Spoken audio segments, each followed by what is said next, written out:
Welcome to the Comics and Lit summary of Hamlet, Act 5. Act 5, Scene 1.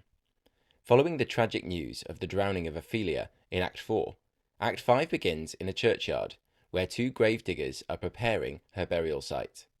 They debate whether or not Ophelia deserves a Christian burial, since it looks likely her death was a suicide. Soon, Hamlet passes by with Horatio, and he notices the bones which have been unearthed and discarded by the diggers. Hamlet is disturbed by the disrespect shown to the bones of the dead, and wonders aloud about the professions held by each of the dead men's skulls. One of the gravediggers presents Hamlet with a skull. Hamlet learns it belonged to Yorick, the court jester he once knew, and he declares, "Alas, poor Yorick, I knew him, Horatio, a fellow of infinite jest, of most excellent fancy." They are soon interrupted by a royal procession arriving to lay Ophelia to rest. Grief-stricken, Laertes leaps into his sister's grave, overcome with sorrow. Hamlet, declaring his own love for Ophelia, jumps in after him.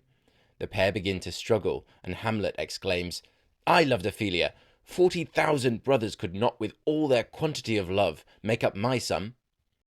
Hamlet wildly claims he has greater sorrow than Laertes, and even suggests he would willingly be buried alive with Ophelia.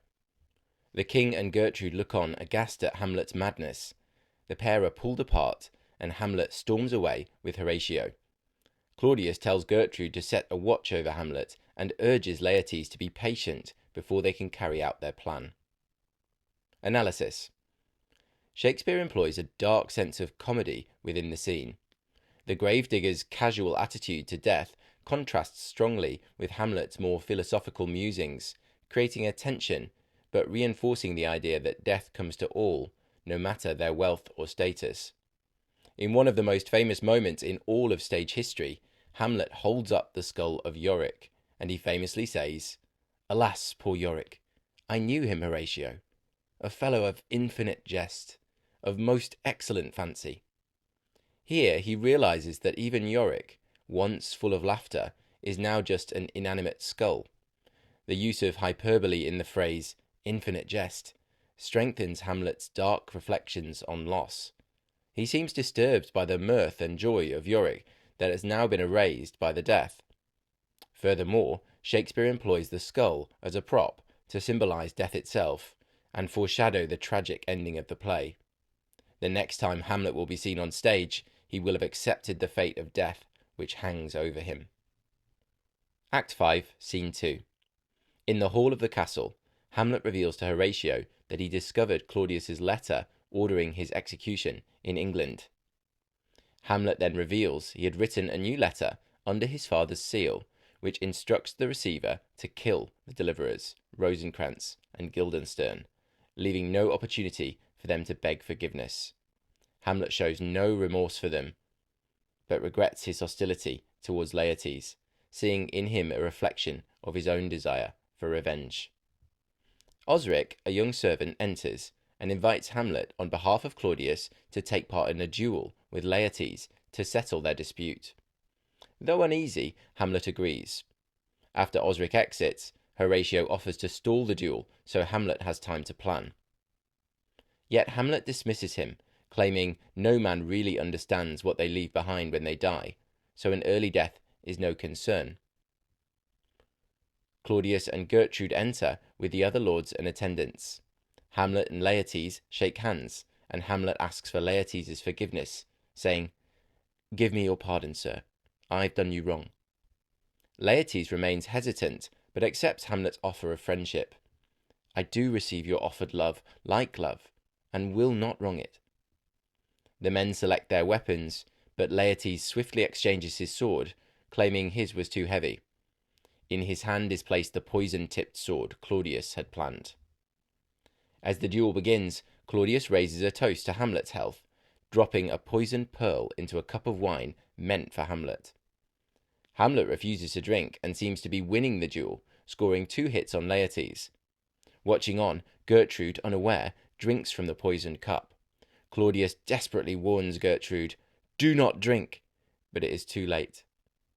Meanwhile, Hamlet and Laertes fight fiercely, but in the scuffle they switch swords. Both are wounded by the poisoned blade. Then Gertrude falls to the floor, dying with the words, "Oh, my dear Hamlet, the drink, the drink, I am poisoned." Next, Laertes falls to the ground, warning Hamlet, "Thou art slain," due to the poisoned sword. In a final act of vengeance, Hamlet stabs at Claudius with the sword, then forces him to drink from the poisoned cup. "Here, thou incestuous, murderous, damned Dane, drink off this potion. Is thy union here?" Claudius dies, and Laertes asks for Hamlet's forgiveness before he dies. Hamlet forgives him.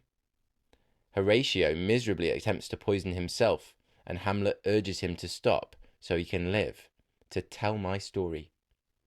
As drums sound off stage, signalling the arrival of Fortinbras and his army, Hamlet utters his last words. The rest is silence. Fortinbras arrives to find the Danish royal family dead. Moved by Hamlet's tragedy, he orders that the fallen prince be given a soldier's burial, honouring his noble spirit. Hamlet's body is carried off stage to the sounds of cannons in his honour, and the play ends. Analysis. Shakespeare draws the events of Hamlet to a close in a frenetic display of violence, as all of the plots and deceptions come to a gripping climax. Note Hamlet's acceptance of his fate beforehand in "What is it to leave betimes?" and again as he dies with "The rest is silence." These lines emphasize Hamlet's changing character, since he appears to no longer fear death, but accepts it. This shift in mindset is also evident in his desire for Laertes' forgiveness, signalling a move beyond the personal obsession that defined his character in the earlier acts. Hamlet now displays more humane emotions. Linking to the genre of revenge tragedy, the death of Claudius breaks the tension in the plot and allows Hamlet his moment of victory. Yet the fate of Denmark is left in some doubt, as Prince Fortinbras' arrival underscores the instability of Denmark's corrupt rule. In the final lines, he honours Hamlet with a soldier's burial, which we can interpret as a sign of a gracious and wise leader who may restore the kingdom of Denmark to stability. Through this, Shakespeare echoes the fears about the leadership of his own country, England, whose queen, Elizabeth I, was without an heir. In this way, the ending could be said to offer hope that despite turmoil in a kingdom, a wise leader can restore order.